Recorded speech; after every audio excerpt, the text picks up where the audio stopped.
Confident, confident, confident. I can be confident, confident, confident, confident. I can be confident at work. Hello and welcome to episode 108 of the Confident at Work podcast. I'm your host and your confidence coach, Anna Manning. Today I have a guest interview with Carolyn Cleveland. So Carolyn talks all about complaints and compassionate, empathetic communication. I learned a lot from this interview with Carolyn, and I already did something differently when I was feeling frustrated editing this episode, and it worked.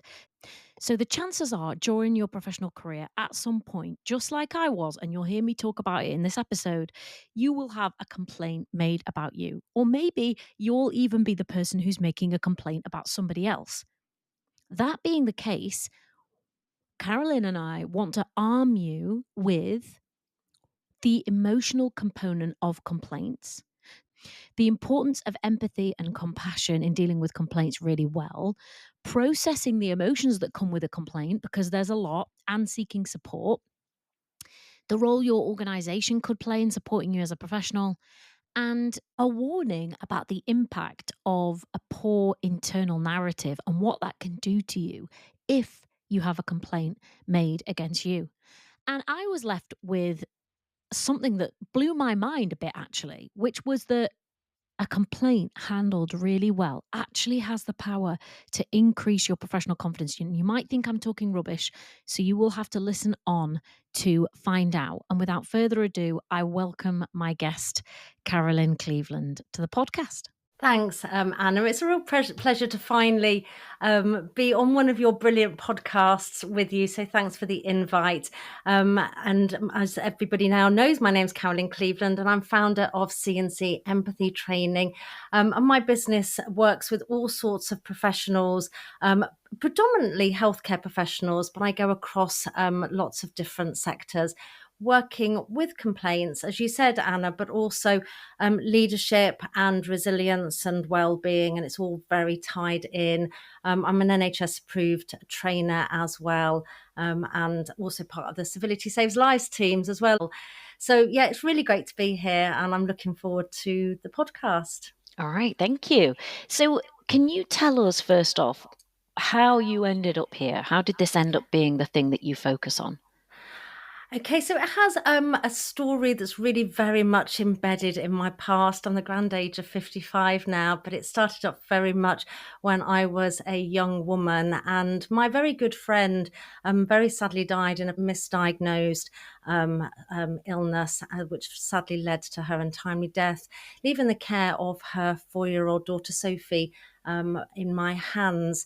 And I was only 22 at the time. And so I was quite young and suddenly realizing that actually things were not quite as easy as I was hoping they were going to be as a young woman.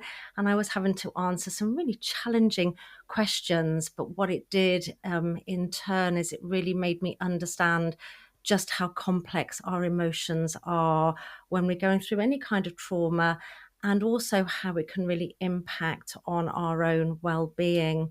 I brought Sophie up for the next 11 years, had 3 other children as well during that time. And I really found an interest, similar to you, Anna, with coaching. Mine went through counselling, particularly specialising in loss and bereavement counselling and psychology. But then 11 years after Sophie's natural mum had died, very sadly, Sophie got an illness and died herself in hospital in a patient safety incident. And I was suddenly in a position of having to raise a complaint, which still seemed like a very strange word when you're dealing with something so seriously, but that's still how we term these things, a complaint, about her care or lack of, and hit a very challenging defensive system that even used my lack of biological status as a reason not to talk to me. Because of my background in counselling and psychology, I knew the huge benefit of empathic communication, of compassion, of looking after ourselves and psychological safety. And I could see all the places that wasn't present, but thankfully had some tools to at least look after my own well-being as much as I could. To talk at conferences about that emotional experience, a real felt experience in 2006. And then in 2015, decided I really wanted to work with professionals where we can really dig deep and really provide an opportunity for them to dig deep, but very safely, about the experience of somebody going through a complaint or somebody in a vulnerable situation, but also their own emotions, what's going on for them as well. So I started up CNC empathy training, and it's grown from there. And I feel very privileged working with the people I work with now, but it's all sits very much embedded in that 22-year-old a long time ago, and feeds into what I talk about with people now. Well, welcome to that 22-year-old, and to you and to Sophie. Thank you for sharing that story with us. I think it speaks really strongly as to why you're doing this. And it's made me think as you were talking, I'll bet that most people at work at some stage in their career are the subject of a complaint. And I'm wondering if most people have the benefit of being able to explore what that's like in a training like yours or in a safe place, or whether for most of us it just lands on the desk and suddenly there's a complaint, and how do you deal with that? Yeah, absolutely, Anna. And of course, as you well know, we have so many unconscious emotions sat under the surface. So intellectually, we could be saying, okay, we have a complaint about us. We need to be looking at this. But emotionally, we're probably feeling defensive. We're feeling criticized. We're feeling angry. We may be having an awful lot going into our funnel of life, which is a model I use in my training, when you've just got so much going in, and sometimes things get stuck and are stuck there for a long time, and this could be that last thing going in, and we're trying to manage all of these things, yet that's clashing often quite violently with this intellectual process that we should know how to deal with it. We should be able to manage it well. But inside, that's not the story that we're feeling, and it's often not what we're telling ourselves. We failed in some way, or we're not a good person. And that can really start to erode our sense of self, can't it? Yeah. And I guess because of what we think about on this podcast, our confidence as well. If you start to question, can I do this job? Am I good enough to, in this case, look after this patient or work for this client? Or, what does this mean about me? The fact that this complaint has happened. And I guess you've probably seen a full range of understandable emotions. What's the kind of things that you see? I think I have seen a huge amount of a range of emotions there. And I know also from my own experience, seeing how those emotions were played out. So seeing differences in communication with some of the people that I was in conversations with, and being able to see some of that vulnerability, but then how those things were coming out in letters. It was almost like a different person coming out, because of course there's so many conflicting things going into the mix as well. But both parties, whether it's the person making the complaint or the person receiving the complaint, are human beings, and that is one of the strongest messages that I try to send. We have this human commonality, so each person will be feeling those unconscious feelings, not necessarily knowing where they come from. Each of those people will probably be having their confidence eroded at some point, or they're not feeling worthy enough to be listened to, worthy enough to do their job. In my case, it went as deep as, was I even worthy as a parent? It can really hit into our personal life as well as our professional life. So it can have a massive, massive impact if we're feeling not understood, if we're feeling not valued, and if we start to not understand ourselves, and if we start to not value ourselves, then that's when it can really have a massive impact, as you said, on our confidence. Yeah, and it struck me there as you were talking, for the person who's making a complaint about something, and for the person who's receiving it, for both of them, that's quite a vulnerable spot to be in, isn't it?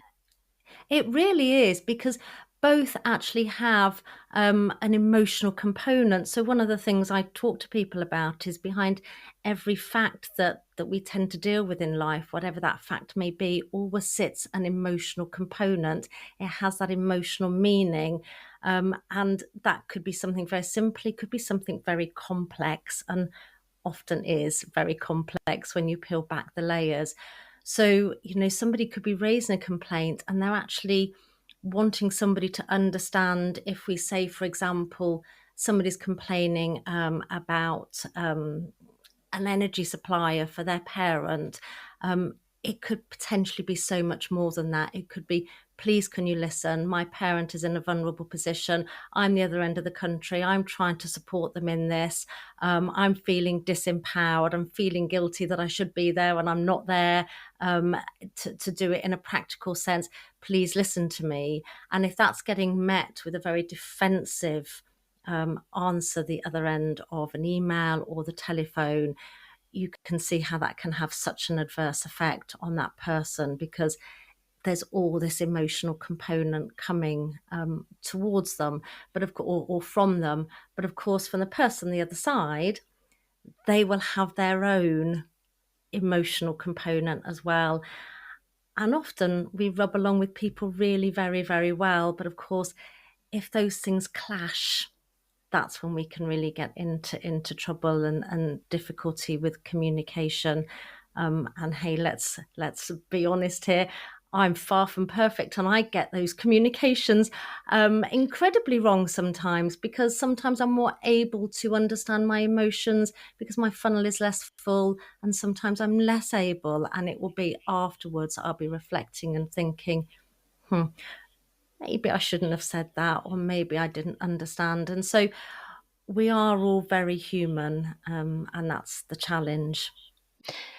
How aware most of the time do you think that person or all of us are of the emotional component that is taking place? Sometimes it feels like maybe that bit is slightly hidden from our view.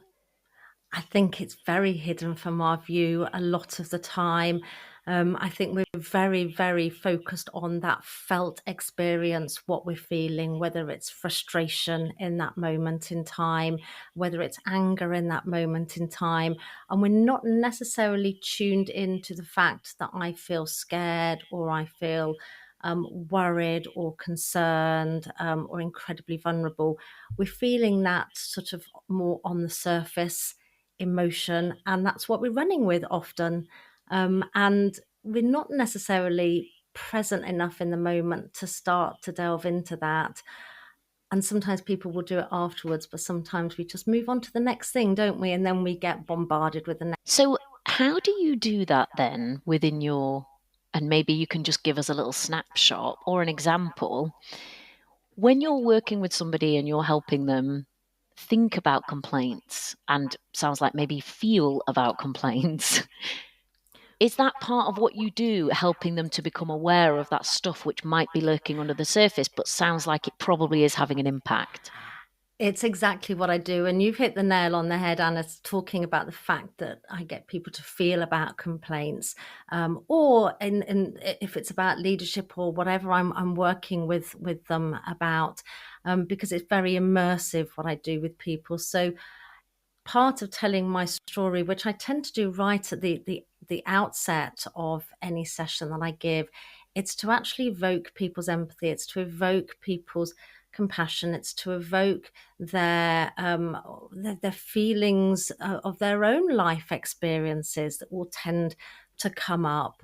And when people have that, they can then become more open to understanding that it's a lot more complex than what we often think it is. So by taking them down that route to start with, it opens up some of those emotions, but it's very much then the theme that I take them through.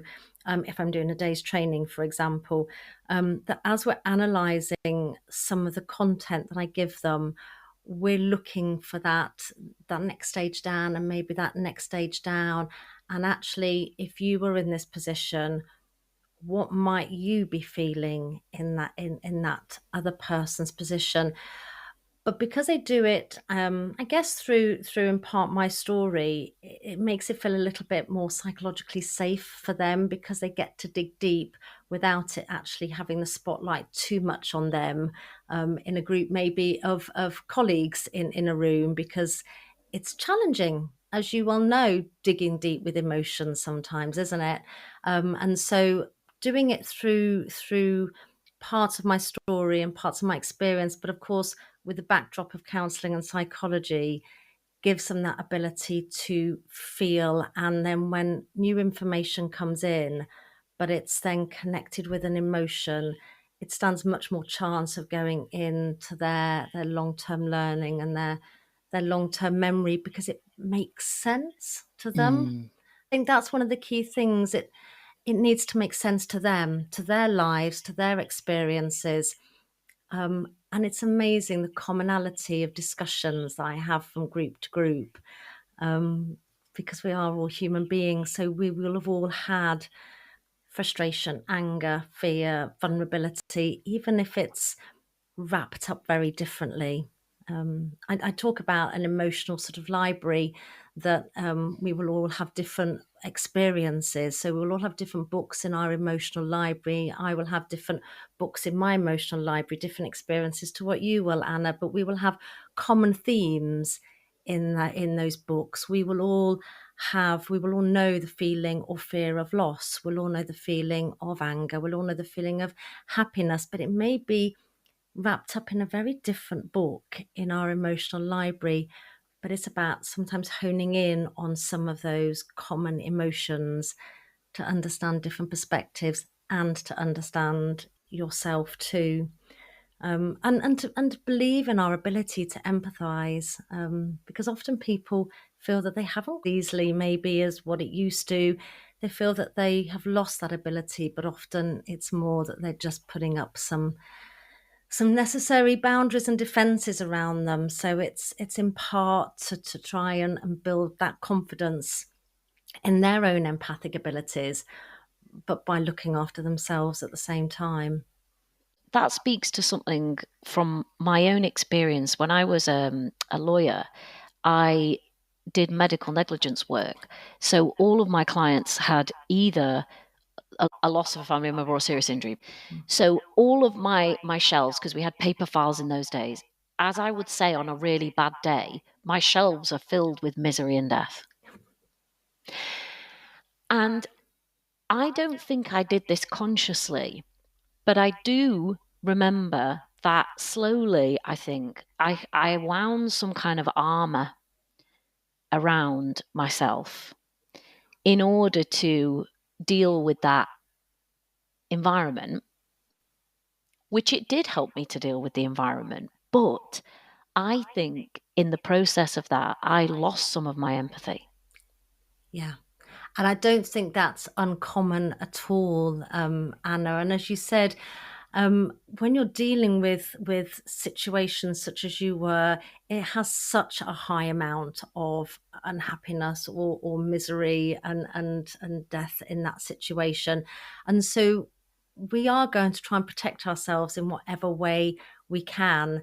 And that's why I think emotional awareness is so important, to recognize that that's what you're needing to do at that moment in time, but also to have those self-care practices in place where we can actually maybe write down how we're feeling. Identifying our feelings and expressing them in some way has a massively strong impact in diminishing the power of negative emotions in our brain. And I know I practiced it hugely when after Sophie died. I wrote about 150,000 words after she died, to try and look after my psychological well-being, because I actually had a fear of hardening up in my grief. If I survived it, who would I be at the end of it? 3 remaining children, and actually wanted a happy life. And so even though it was a very up and down journey, I worked very hard at trying to mitigate that hardening up that we have to do sometimes to cope with those difficulties. And I also believe in laughter a lot as well. I have to bring humour. There's lots of humour in my training sessions, as well as all those big, difficult subjects as well, because I think that enables our brain to process things. What happens when a complaint, or we are the subject of a complaint, and that hardening has already occurred? Sadly, often what happens is then the complaint is handled in an uncompassionate and unempathic way, and it creates more harm. It creates second harm, often for people who have already been through a traumatic event, and actually just increases levels of anger and levels of frustration. Crucially, though, I think I need to add here is the onus can't just be on us while we have such a responsibility, personal responsibility for our own well-being and understanding ourselves. Organisations need to have that level of support in there too, and often that's sadly not the case for people going through complaints, particularly very serious ones. They're not supported through the process. There's not that understanding of that emotional component going on there. They're not cared for by the organisation. They're not being given the message to care for themselves from that organisation as strongly as maybe they should be. And that can then make the process so much harder. And I guess could also get the professional to a place where they lose their motivation, they don't actually want to do the job anymore, they quit, as well as there not being a great response to this complaint. So the other person ends up feeling frustrated, angry. It's bad all round, basically, it sounds like. It is, and I know I remember when I went through what I went through, and it was 3 years of massively defensive communication and really quite um, um, brutal sort of interactions with me. But my final meeting like that, when I finally got to meet the clinician, we finally got to talk at the end of the meeting as two human beings within the meeting. But it went to a different level, and it was at that point of me being able to see his humanity and the fact that actually he cared. I could actually see that he cared, that I was able to enlist all my humanity for him, and it was at that point that I was able to wish him peace for the rest of his life.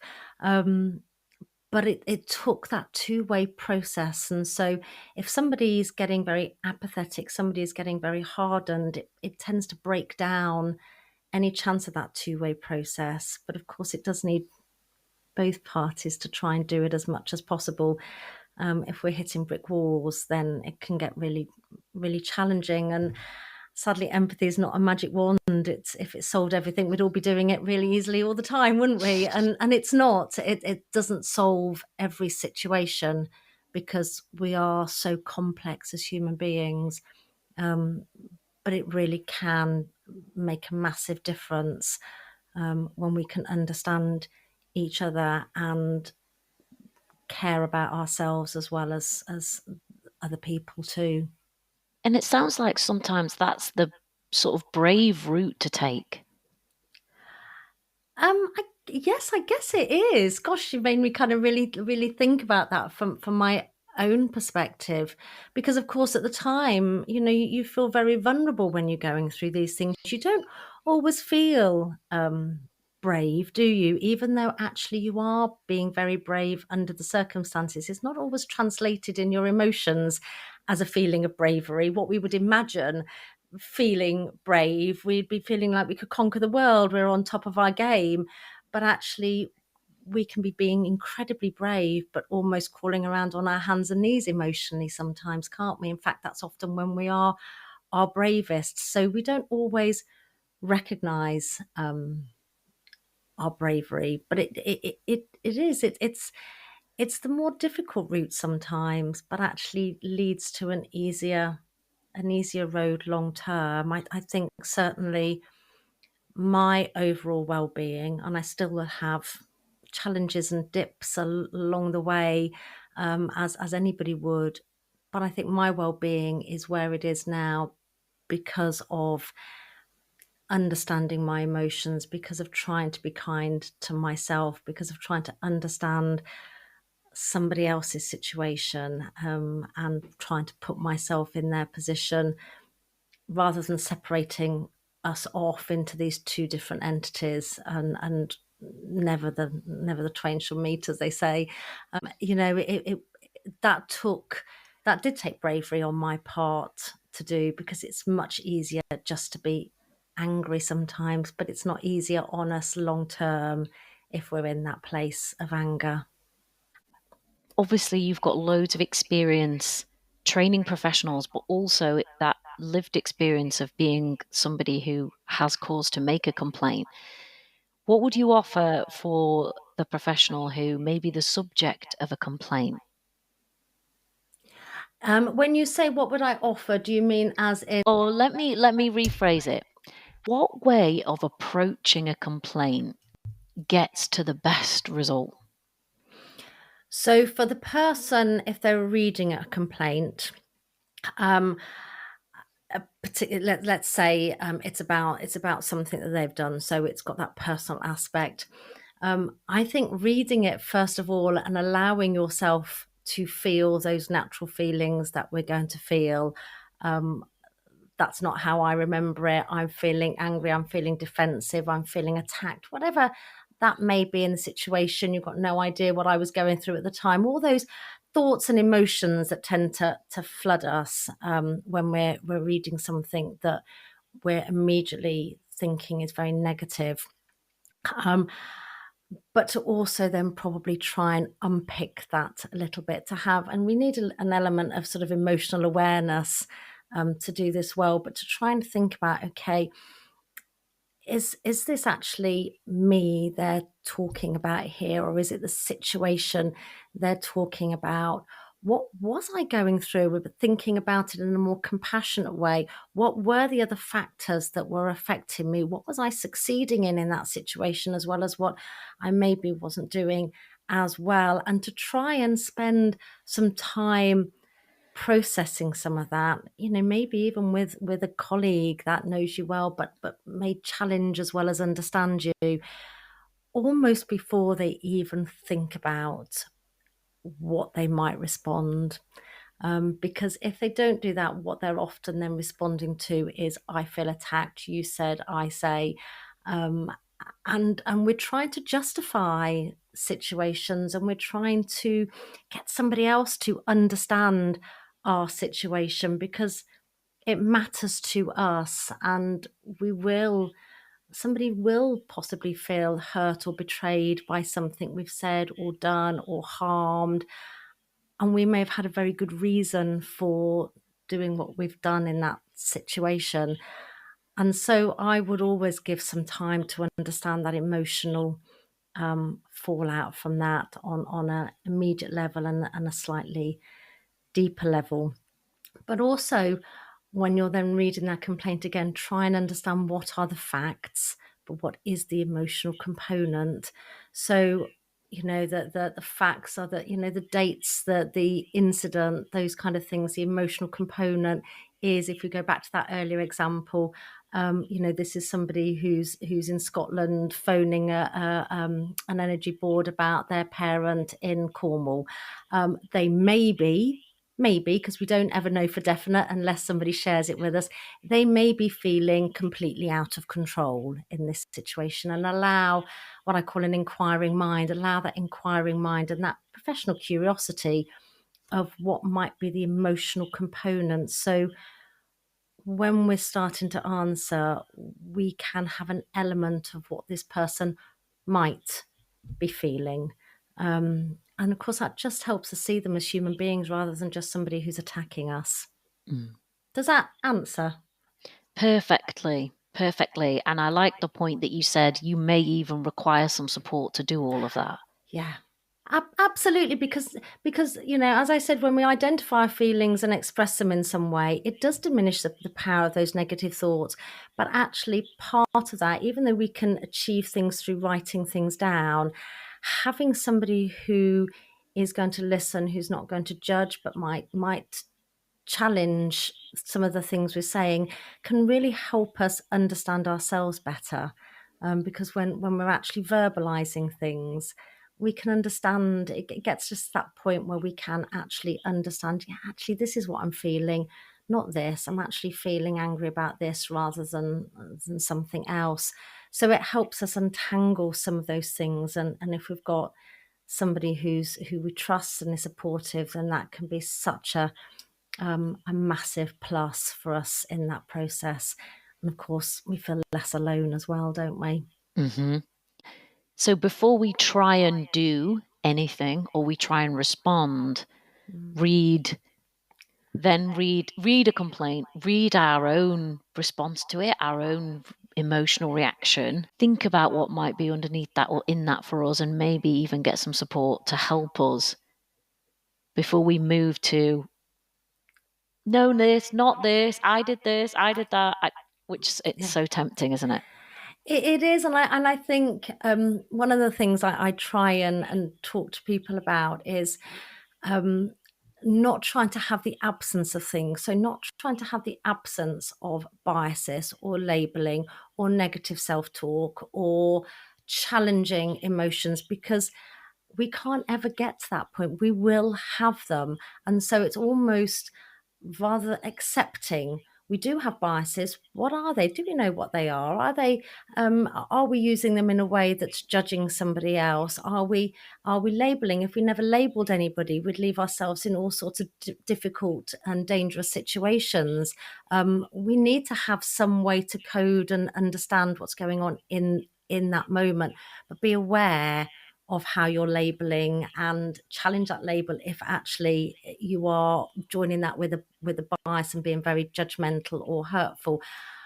If we're having those emotions of feeling attacked and defensive and angry, that's okay. We are allowed to feel these things, but then allow ourselves to go to the next step as well. So doing it all in a conscious way and showing ourselves some self-compassion along the route as well, so that we can actually do the best we can rather than actually trying to be perfect, because none of us are.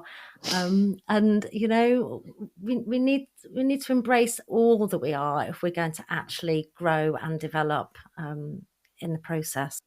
And it sounds like if we're going to deal with a complaint really well, we have to be willing to embrace all that we are, that throws up for us.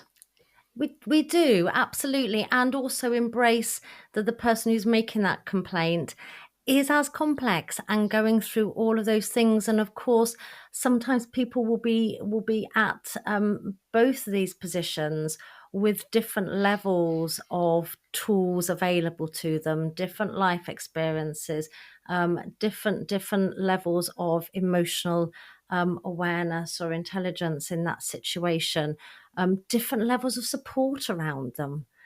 I was really lucky when I went through what I went through. I'd had my background, I'd had a strong level of training. I'd had to do a whole year in self-development just to do my counselling, as painful as that was.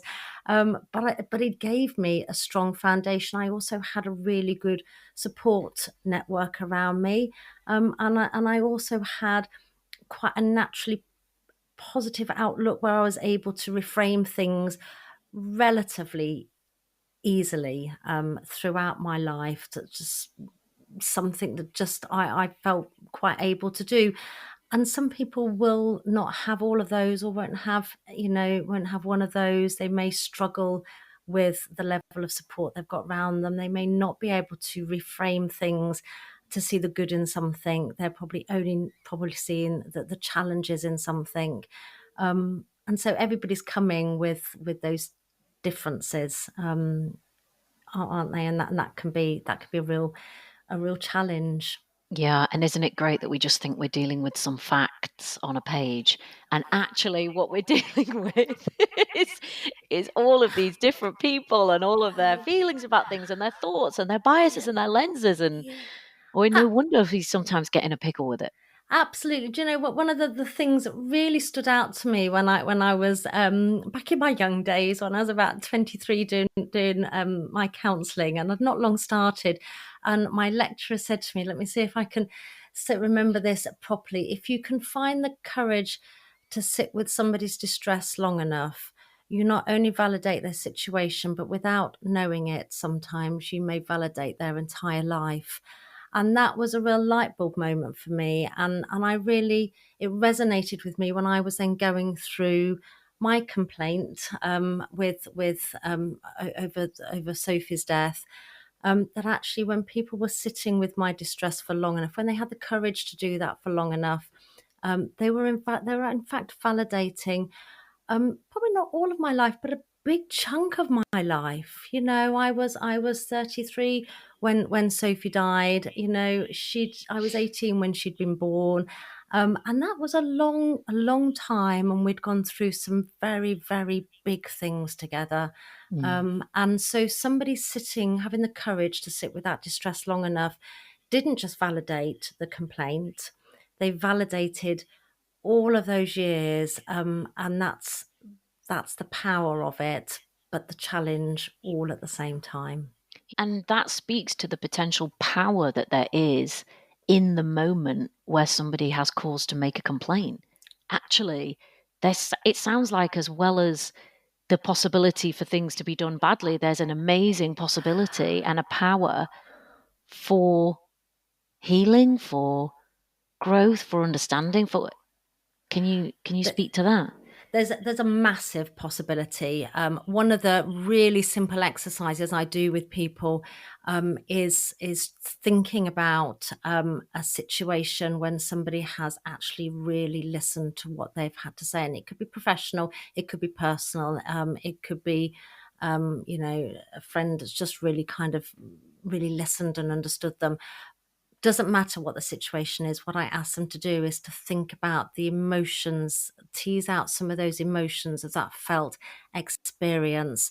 And without fail, every single time, no matter what group of people I'm working with, at whatever level, it will be, I feel important, I feel cared for, I feel validated, I feel valued, I don't feel judged, all of those really positive things. And conversely, if they sort of flip it over, and sometimes they're talking about when that hasn't happened, it will have, I don't feel I mattered to somebody. I don't feel like anybody cared. I felt really judged. And you get those very opposite emotions. And when they've gone through this, that's when I say, look at the difference you make. You've not probably fixed anything. You've not changed anything. It may be the same situation, and it could be a really dire situation, but that's the power that you have just had in creating all of those positive emotions for another person. Don't lose sight of that, because it can often feel that we're not doing enough if we can't solve a situation, particularly if it's a really challenging situation, particularly if it's involving, loss or harm of some description. But actually, there's so many things that we can do that is really powerful. And it's part of my job is, yes, skilling people up in certain ways, but it's reminding them of what they can achieve and what they often do achieve without even giving it any airtime at all, because they're too busy telling themselves of all the things they haven't done. And so it's that, I think that's really important to recognize, not just what happens when we don't do it, but what is happening each and every time we are doing it. Even if Yeah. we're not getting the response from the person that we might actually want, maybe they're not able to accept it, maybe they're not able to receive it at that moment in time, but that doesn't take away from what we've actually given the opportunity of. And that makes me think, I wonder if at the very beginning of a process like that, if you could be taken forward into the future and say, in a calm moment, no matter how this turns out, if you could look back and know that you were really proud of how you showed up and how you tried to handle it, what would you do? What approach would you take? Yeah. Yeah, I mean, it's so powerful, isn't it? If we can step into the future and think back um, about how we would feel, and it's something that again resonates with me very strongly, because for all the guilt that I felt along the way, it's something that I know has kept me sane all these years later, because I can look back and know that I handled something well. There's a few things that I didn't handle so well, but in general, I have that, and that has a real strong impact with our confidence, and that's what I really try to instill with professionals that I work with, that actually they need to have that too. That's important for them as well. Yeah, so the complaint even, or this moment of complaint might even result in an increase to somebody's professional confidence, not a diminishing of it.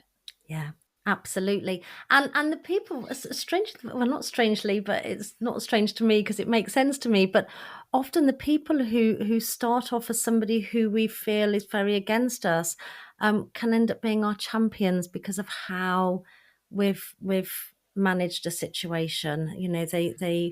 They see that, they recognize us as human beings, and so even though we think somebody isn't going to like us or is angry with us, um, if we're able to connect with them emotionally, and we're able to do the very best that we can in that situation, and that's somebody's able to see that, it can really have a strong implication on our that person's relationship, how they're viewing us, as well as how we view ourselves as well.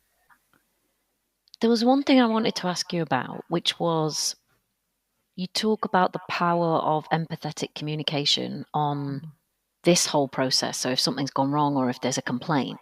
And a lot of the work that I do is helping people to recognize and potentially change their own internal communication. Because often when we're working with confidence, what we find is that the internal narrative is harsh, critical, demanding, just difficult. And in the moment when there's something like a complaint or something's gone wrong, that kind of internal narrative can go into overdrive. Do you think it's important in getting this right that someone's internal narrative isn't giving them such a hard time? Or what happens when they do? I think it's really important that we are aware of our internal narrative, so dominated by that sort of negative bias and how we talk to ourselves. So I think it's massively important, and I think it really feeds in to what we're communicating, because if we're talking badly to ourselves, that affects our emotions, and we've got much more chance. If I'm feeling really bad about myself, and I'm giving myself a really hard time, and I'm feeling like I'm failing in nearly everything I'm doing, you can bet anything that I'm going to be less able probably to switch on my empathy to its full ability. I'm probably going to snap at somebody. I'm probably going to have less patience with somebody, because I'm not feeling great in that moment in time. And so we need to recognize that internal voice, and it is one of it's our most important voice, and it's the one we listen to the most. When I was in my old job, I had a complaint. It couldn't be addressed as a formal complaint because the person wished to remain anonymous. And they'd called and spoken to somebody in a particular team, randomly happened to be the IT team. And they were asked, would you like to be put through to, my boss or somebody else so that we could, take the information? And they said no, but kind of here's what we're thinking, here's what the complaint is. And I found it really tricky to deal with. I didn't have to respond because there was nobody to respond to. But I think the thing that I found really hard was a sense of embarrassment that somebody from the IT team had taken this call. There was this complaint about me that they now knew about. They'd taken that to my boss. My boss had taken it appropriately, and recorded it in a central system. So everybody every month who hears about every complaint now knows all about that. And this was new me, right? So in an old world, it would have been very different. I was able to say, okay, I wonder what it was that person actually really needed to say that I might need to hear. Because I'd now got the skills, I was able to do that. But there was this real sense of what felt like just mortified, like embarrassment, that I found really tricky to deal with at the time. And that embarrassment often comes even when we've got strong confidence and strong self-worth, because it clashes with that, doesn't it? Because it can be feeling, we may have these things, we may have our confidence, we may have our self-worth, but it can feel very vulnerable sometimes and even very transient sometimes. And then we are dealing with something such as you've just explained, and all of a sudden we can be feeling a fraud, we can be feeling, as you said, embarrassed, because people are going to be looking at us differently. You're looking at yourself differently, and that then really can start to erode who we are. And it is having those skills to stay in that inquiring mind, to be able to ask us questions. I wonder what this person might need to say to me, rather than, well, why is this person making this complaint and I don't understand this, and now I'm feeling embarrassed and I'm feeling outed in front of everybody, and I've worked hard on my professionalism, and now suddenly it's out there for everybody to look at and laugh at, and that's unlikely to have ever been the case, but it's how we then start to interpret it, isn't it? This is what's going to happen in this particular scenario, because that's how we're feeling about ourselves. So having that questioning, having that sort of openness and inquiring mind to go in with a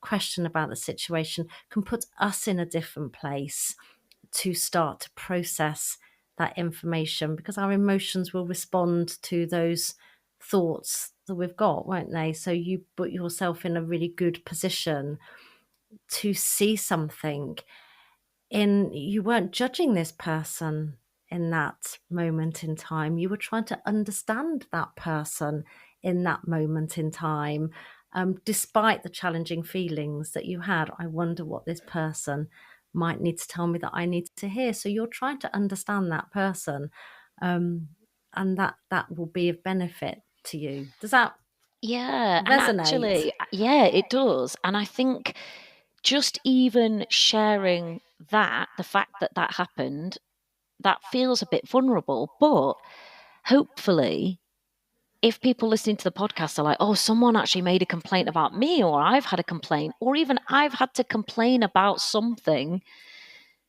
this is actually a normal experience that we're going to have in life. Yeah. So rather that my feeling was, oh, nobody should know about this. This is so embarrassing. But actually, if nobody talks about it and we all think this is so embarrassing, we're going to try and hide it and cover it up, that just perpetuates the problem, right? It does, because we will upset people. We will do things that might hurt somebody else. And actually part of looking after ourselves is sometimes putting up boundaries that somebody might actually find difficult or challenging. And so all of those things will be going on in the situation that we're dealing with as well. And it's a little bit like, I always used to talk about this when my children were all at primary school, and my two youngest are twins, and they were a handful, to say the least. And I would turn up at school in the morning, sometimes utterly frazzled, but just hear everybody go, "Morning, how are we? Yes, all fine, thank you." And inside, I'm thinking, no, I'm fit to burst this morning, because I've been asking them to put on their shoes for half an hour, and I'm still putting them on when they're in the car. And, my emotions are about to explode, but we're suddenly setting up this scene as soon as we walk through those gates, those school gates, that we should all be perfect and we should all be operating. And it's that same kind of thing that you're talking about. if we never talk about the fact that we've upset somebody, or that somebody doesn't like something we've done, or doesn't like us in that moment in time, or that we've had a complaint about us, because if we've had a complaint about us, or somebody's not liking something we've said, that other person will be experiencing that same kind of thing at some point in their life, even if it's not in the terms of a formal complaint. There will be something there. And what struck me about what you said, about what happened to you, Anna, um, how challenging it must have been, because it was anonymous.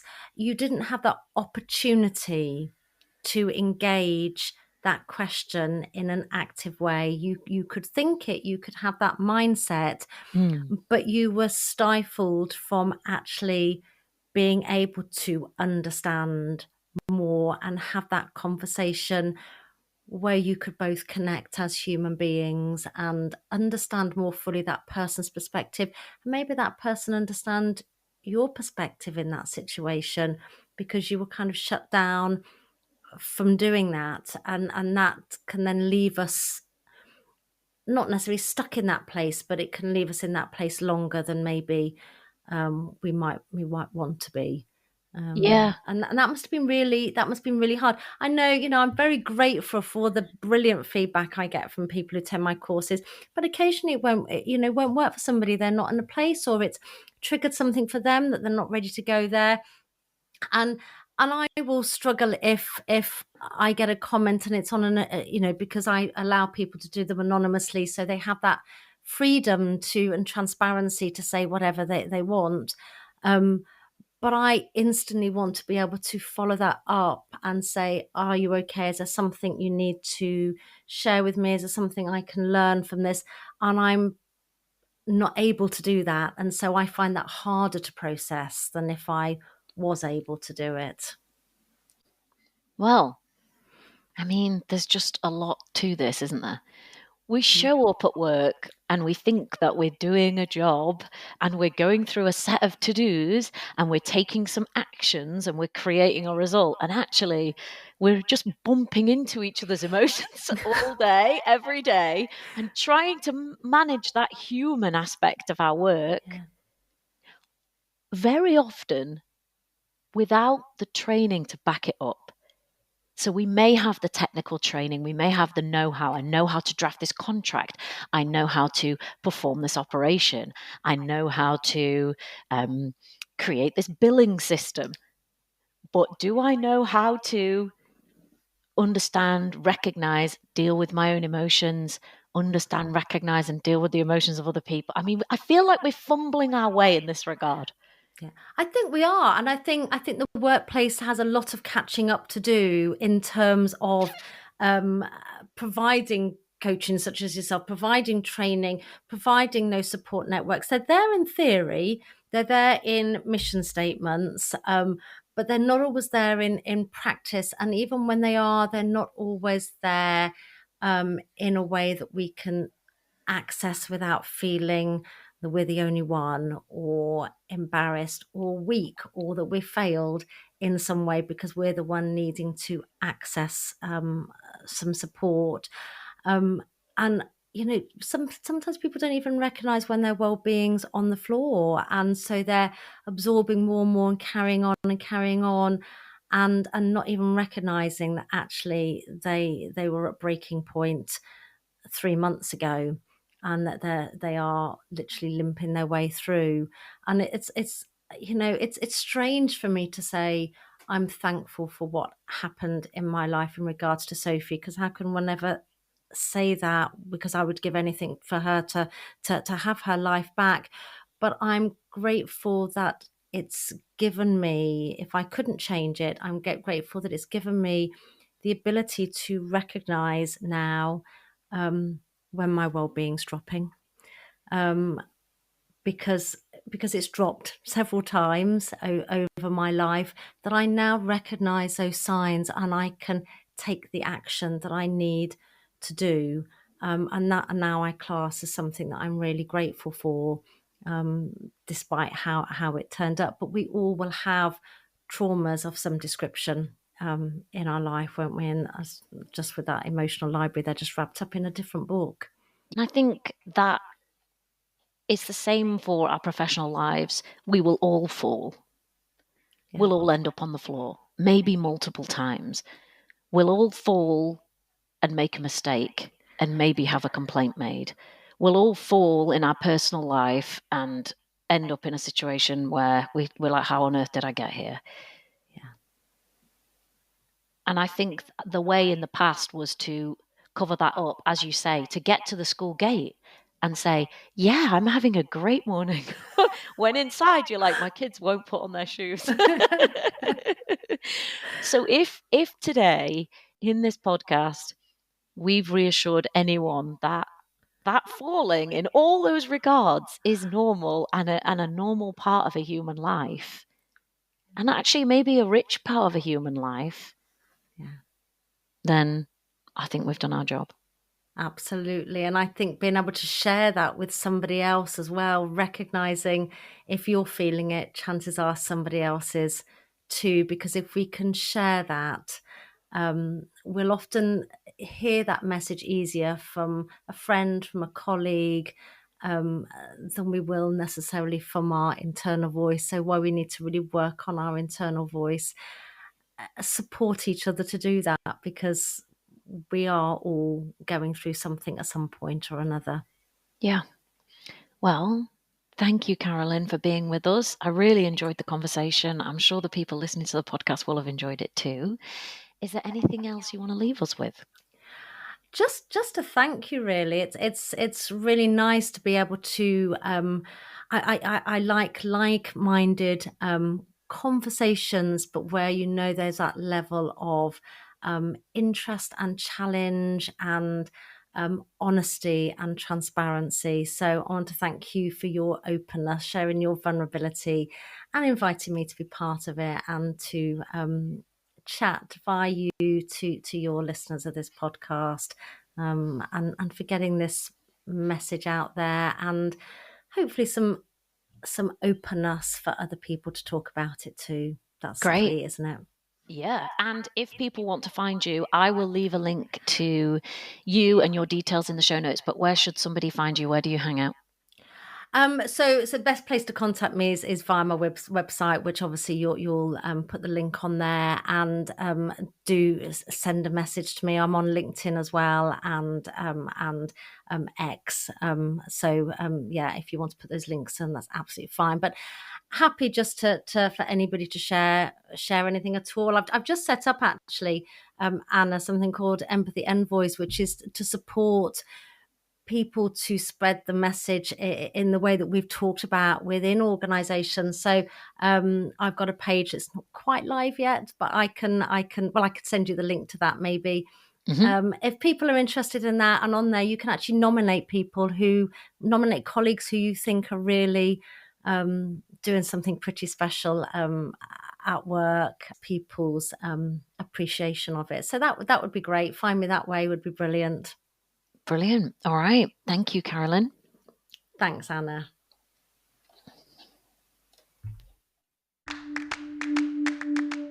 Confidence, confidence, confident. I can be confident.